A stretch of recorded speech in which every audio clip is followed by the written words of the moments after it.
Đi Ấn Độ lần này, mình vô tình lạc vào Mahakumbh Mela, lễ hội 144 năm mới có một lần. Mình đã có mặt tại Varanasi, thành phố cổ và lâu đời nhất của Ấn Độ. Ban đầu thì mình chỉ định đến Sanat, nơi Phật giảng đạo đầu tiên, nhưng mà không ngờ lại đúng dịp linh thiêng nhất của Hindu giáo. Không biết đây có phải là duyên lành hay không, mời các bạn cùng dõi theo hành trình của mình nhé. Hi. Xin chào các bạn, lại là Noah đây. Mình đang có mặt tại Varanasi. Tiếp nối phần trước, xe buýt trễ và mình có mặt ở đây lúc 4 giờ sáng. Đây chính là cái bạn đã nhiệt tình hỗ trợ với mình tối qua. Và mình đưa cái thắc mắc là tại sao xe lại trễ tới như vậy. Thì bạn chia sẻ rằng do một cái lễ hội gì đó mà có rất nhiều phương tiện đều bị chậm trễ. Và có dặn thêm mình về chuyện đi lại. Mình thì cũng nghe để đó thôi và nhờ bạn ấy gọi túc túc tới khách sạn mà mình đã đặt ở gần sông Hằng. Nói chung người ta nói thì nên để tâm nghe. Bọn mình vẫn ung dung đi túc túc ngắm phố phường nơi đây. Cho tới khi bạn lái túc túc bảo phải dừng lại để chuyển sang xích lô. Lúc đầu mình còn suy nghĩ là có phải bị lừa bán khách không cơ. Nhưng một lúc sau thì nhận ra là không phải. Người ta cấm đường nên túc túc không thể đi vào bên trong được. Chỉ có các cái xe xích lô như thế này thì có thể len lỏi được thôi.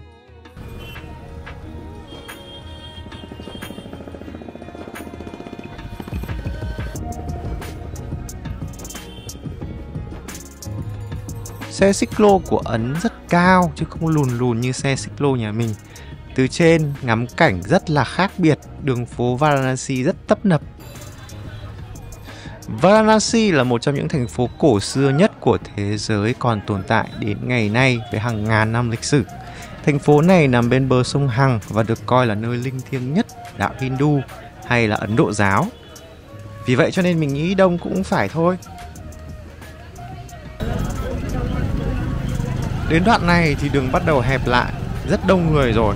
Thì mình bắt đầu thấy có bác an ninh khua gậy chạy ra. Thực sự là cho ông bác đấy rất dữ nhé. Mình ngồi trên xe mà còn thấy hốt hoảng.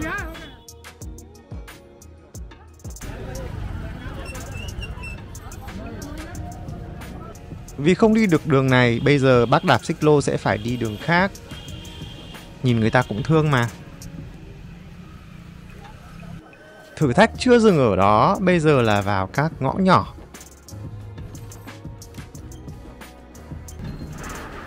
Lúc này bác ấy không đạp nữa mà dắt bộ. Thấy bác vất quá nên là mình cũng xuống đi bộ luôn. Để dễ tưởng tượng thì phố cổ Hà Nội chật chội như thế nào thì ở đây cũng na ná như thế, nhưng mà không sạch sẽ bằng. Xích lô mà chen vào trong những cái khu này thì siêu khó đi. Tiếp đó để vào được khách sạn của mình thì còn phải đi khá là ngoằn nghèo. Tất nhiên lúc này không thể đi xích lô nữa mà phải đi bộ. Bác lái xích lô thì bê đồ của mình đi trước, bọn mình thì lững thững đi sau. Ok, thank you. Cuối cùng bọn mình cũng tới khách sạn Dwivedi. Booking with your name? Yes. So your name, your home address, city, phone number, sign. Yeah. Sau khi làm vội thủ tục khách sạn để nhận phòng thì bọn mình đã được dẫn đi luôn. Để đến được phòng của mình thì phải đi xuống cầu thang khá là bé và hẹp. Nhưng mà khi gần tới nơi thì mình bắt đầu nhìn thấy sông Hằng rồi này. Dù giá bình dân nhưng khách sạn này được cải tạo trên một cung điện cổ được xây cách đây 500 năm rồi. Phòng thì nhỏ thôi nhưng cái thích nhất chính là ngắm cảnh sông. Từ đây nhìn ra sông Hằng đã cảm nhận có gì đó rất khác biệt. Mình đã có mặt tại Varanasi, thành phố cổ và lâu đời nhất của Ấn Độ. Bây giờ thì mình sẽ tìm đường để đi ăn trưa. Giờ siêu đói luôn các bạn ạ, bởi vì mình đã không ăn từ 5 giờ chiều tới bây giờ rồi. Ra khỏi cái khu đông đông này cũng là một cái thử thách, bởi vì ở đây cũng như một cái mê cung giống như kiểu phố cổ Hà Nội vậy. Thậm chí là còn cổ hơn nữa. Mình phải nhớ cái biển dạy yoga ở đây mới được, chứ không cẩn thận là sau này lạc là cái chắc. Ngõ nhỏ nhưng mà họ bán đủ thứ. Ở đây là tổ hợp của rất nhiều mùi kết hợp với nhau nên hơi khó tả. Mùi người, mùi hàng hóa và thậm chí là mùi sản phẩm của bò nữa.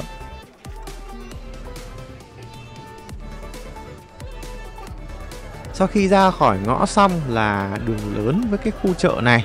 Ở đây có các bến tắm, người ta gọi là ghat. Gì thì gì, cứ phải xem ở ghat có gì đã. Và mọi người hay nhìn mình nên là mình cũng không tự nhiên để quay lắm. Nói chung sang Ấn Độ khiến cho mình không thoải mái giơ máy quay như mọi khi.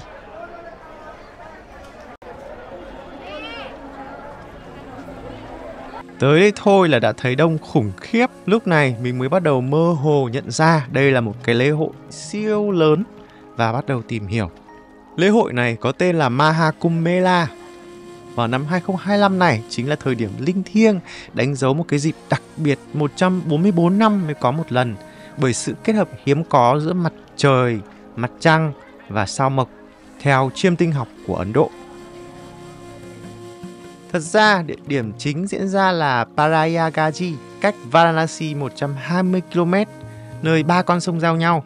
Tuy nhiên, mọi người cũng tụ tập ở Varanasi rất đông vì đây là thánh địa tâm linh của Ấn Độ giáo. Lễ hội này diễn ra vào ngày 13 tháng 1 đến ngày 26 tháng 2 và đêm nay thì cũng là giao thừa ở Việt Nam. Xa xa có thể thấy các thuyền đi lại.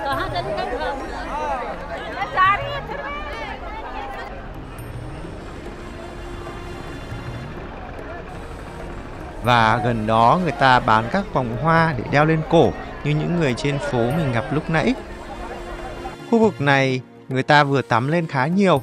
Người Ấn tin rằng tắm ở sông Hằng trong dịp thiêng liêng này có thể gột rửa mọi tội lỗi, giải thoát linh hồn khỏi vòng luân hồi. Truyền thuyết kể rằng các vị thần và quỷ đã tranh giành một bình nước thánh và vài giọt rơi xuống sông Hằng, khiến nơi đây trở nên rất thiêng liêng.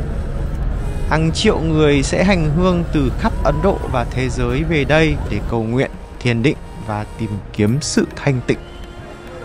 Mình cũng muốn đi tiếp đấy, nhưng mà thực sự quá đông và với một đứa sợ người như mình thì chắc là nên đi ra. Bây giờ thì rất là khó để tìm được quán nào ăn trưa, cho nên bọn mình quyết định sẽ tới Sanat. Từ đây để đi tìm chỗ nào đó bắt được tuk tuk ý cũng khá là khó. Bọn mình sẽ cần phải vòng vèo qua các con ngõ nhỏ. Ở trong thành phố nhưng có rất nhiều khỉ, và mấy con khỉ này rất dạn người luôn.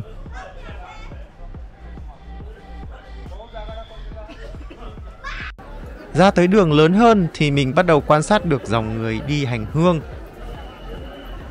Do cái lượng người quá đông, chính quyền ở đây phải dựng rào chắn để xếp hàng. Hàng rào này dài cả km luôn, và mình đi bộ nãy giờ thì vẫn thấy người ta đang xếp hàng. Một trong những điều mà mình sợ nhất khi đi vào các cái thành phố hay là thị trấn lớn của Ấn Độ đó là cái tiếng còi xe. Ô nhiễm tiếng ồn một cách khủng khiếp luôn đấy.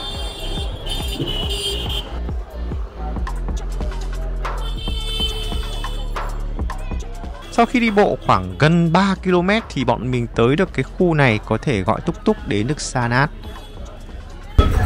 Gọi Ola mãi mà không được ấy, cho nên là bây giờ mình quyết định là đi tuk tuk. Thật ra là cũng có trả giá được một tí xíu nhẹ thôi, nhưng mà giá từ đây đến Sanat là 500 rupee. Bây giờ tôi cũng đói lắm rồi, mình cũng muốn đến Sanat trước. Có gì thì tịch tiếp, chứ nếu không cứ lòng vòng ở đây rất đau đầu và không giải quyết được vấn đề gì cả. Đông thì đành phải chịu thôi. Để nội dung được tập trung, mình sẽ làm một video riêng về Sanat, nơi Phật giảng Pháp lần đầu tiên. Các bạn nhớ đón xem nhé. A few moments later. That location right? Yeah, right. Yeah. 5 giờ chiều mình mới từ Sanat đi về và tắc đường khủng khiếp.